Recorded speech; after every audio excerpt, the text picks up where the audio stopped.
Alrighty, what we're going to do in this video is we are going to finish our production build, and we're going to start with our Gulp configuration so that we can get our Webpack dev server to run and do a bunch of fun stuff for us.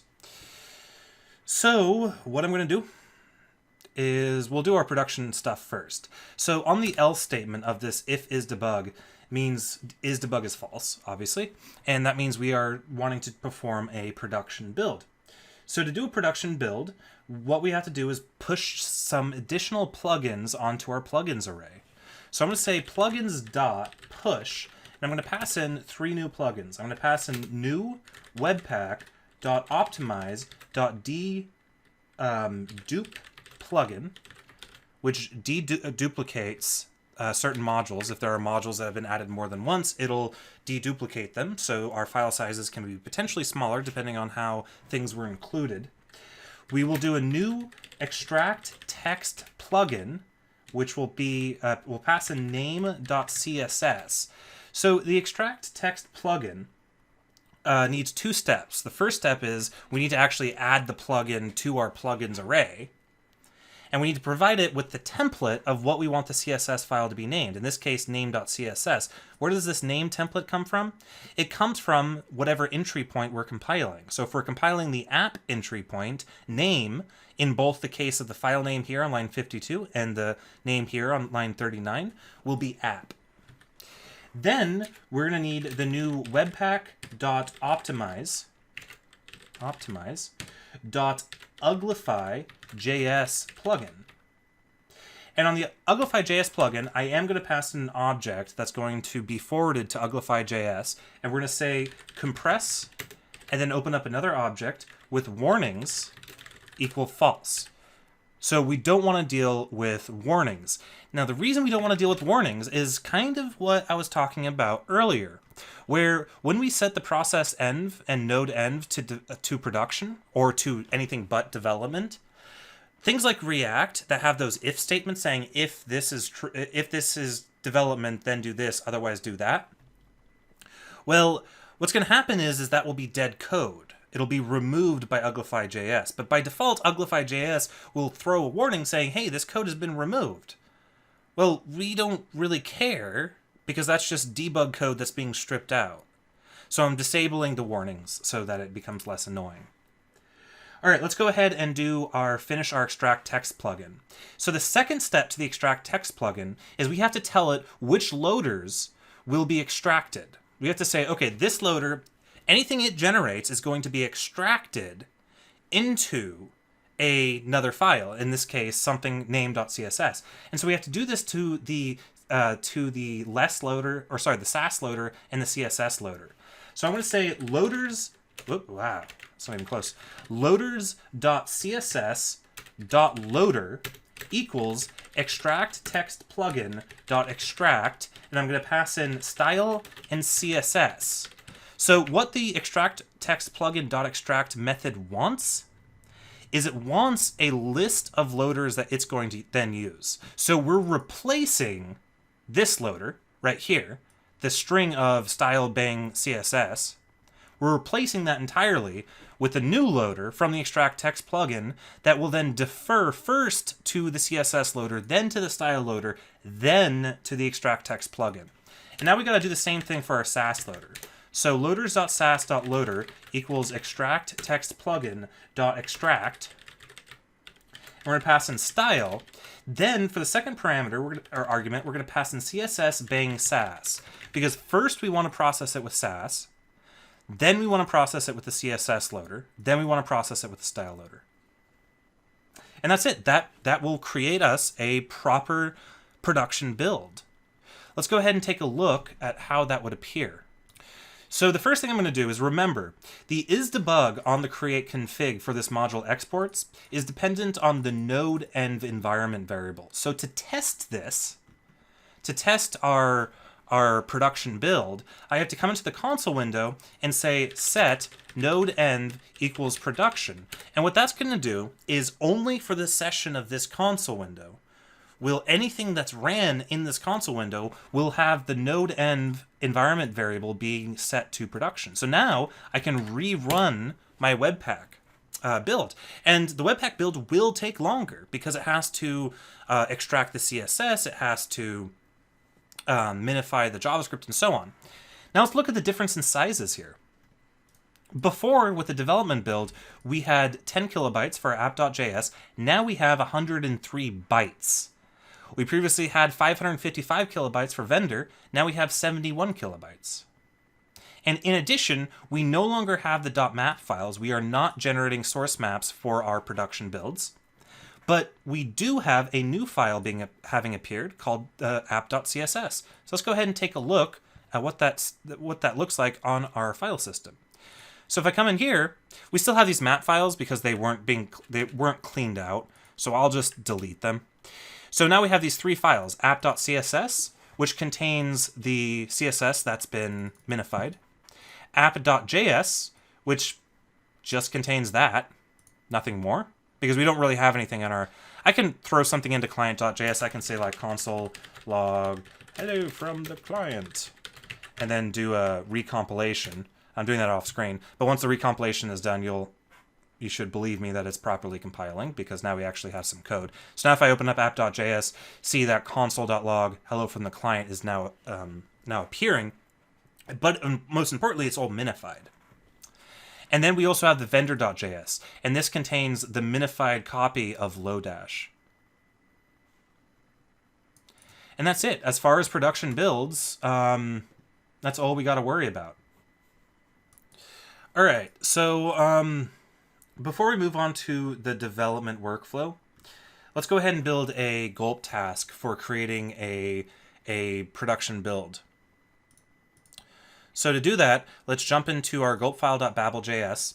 And at the top, I'm going to say import webpack config from /webpack.config.js. Then I'm going to scroll down to the bottom here. And I'm going to go ahead. Actually, you know what I'm going to do? I'm going to separate this out into sections. So we have the server, and then I'm going to go down here, and then we'll have client code. And down here, what I'm going to do is actually, I also need to import Webpack itself. So let's go ahead and do that. Up here, I'll say import Webpack from Webpack.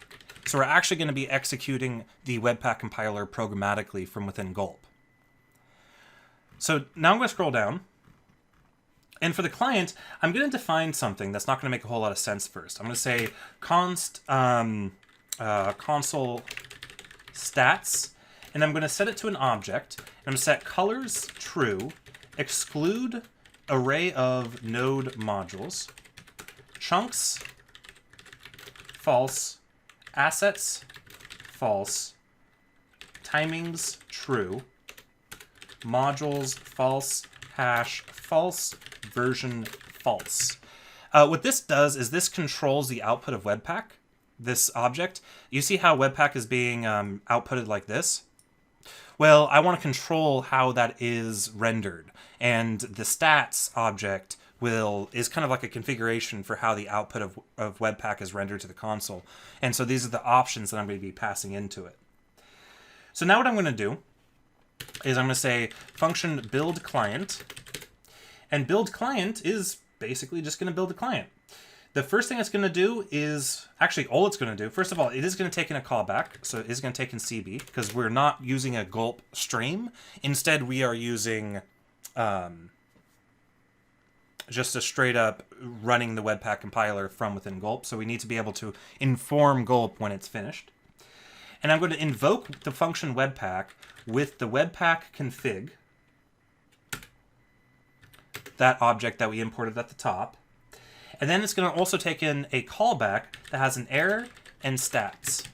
And then what I'm going to do is I'm going to say if error, I'm going to say if error, I'm going to invoke CB with a, let's see. I'm going to invoke CB just with error, and then I'm going to return.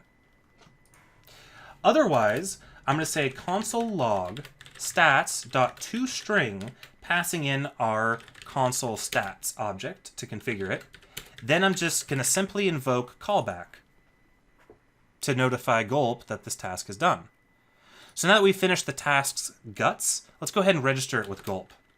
I'm going to say gulp.task client::build is simply going to be the build client function. And that's it. So now I should be able to come in here and say gulp client::build and hit enter. And I should get a build. Now it will be a production build again because our node environment is set to production. But let's just make sure it works first, and then we'll test a development build. So starting client build, blah, blah, blah. It'll eventually finish. Again, production builds are obviously going to be always slower, and built in 11 seconds.